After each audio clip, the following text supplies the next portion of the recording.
Russian court jails Finiko crypto scam exec for 3 years. Tim Alper last updated, May 19, 2024 23 EDT 2-minute read. A Russian court has sent a Finiko executive to prison for 3 years after finding her guilty of helping to mastermind the biggest crypto scam in post-Soviet history. Per Izvestia, Liliya Nurieva, the former head of networks at Finiko, was handed a 4.5-year term at a court in Vakhitovsky, Kazan on May 17. However, the court said it would consider the time she had already spent in pretrial custody as time served. The judge rejected prosecutors' requests to jail Nurieva for 6.5 years. Finiko crypto scam, first exec jailed. The media outlet explained that Nurieva had been facing a 10-year jail term before her trial, but it revealed the former executive struck a pretrial agreement with prosecutors. The executive's lawyer told media representatives that Nurieva intended to appeal the sentence. She was found guilty of fraud and organized crime-related offenses. Finiko launched in 2018 as a supposed crypto investment fund. The country's central bank thinks that the firm duped citizens out of about $1.1 billion.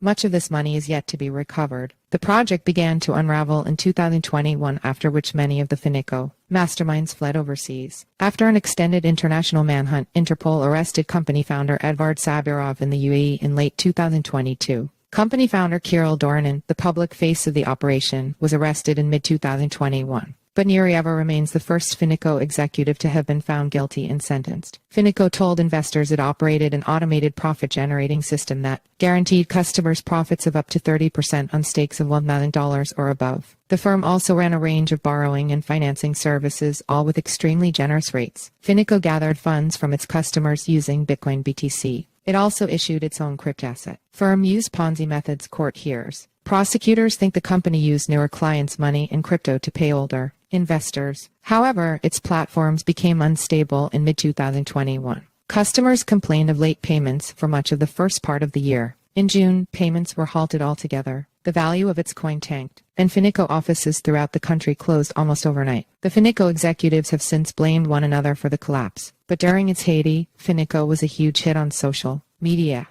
Investors attend court hearing. Initial reports claim that almost 10,000 people may have invested their money on Finiko platforms. The firm was given a veneer of authenticity through the well-spoken Dorinin. Sabirov, meanwhile, is the former business partner of Russia's ex-communications minister Nikolai Nikiforov. Nurieva's lawyer told the court that her client had no idea that Finiko was a scam when she joined the company. The lawyer added that Nurieva had even invested her own money in the company and only realized it was fraudulent during her later communication with senior executives. Several Finiko investors attended the trial. Izvestia quoted one of them, Lyudmila Yemshikova from Kazan, as explaining, at one point the Finiko payments stopped. They just stopped, all of a sudden. I invested almost $11,000. I was counting on the payments as I was using them to pay off my mortgage. Half of our city bought apartments, cars, and took out loans because of Finiko. But then the withdrawals just dried up. Follow us on Google News.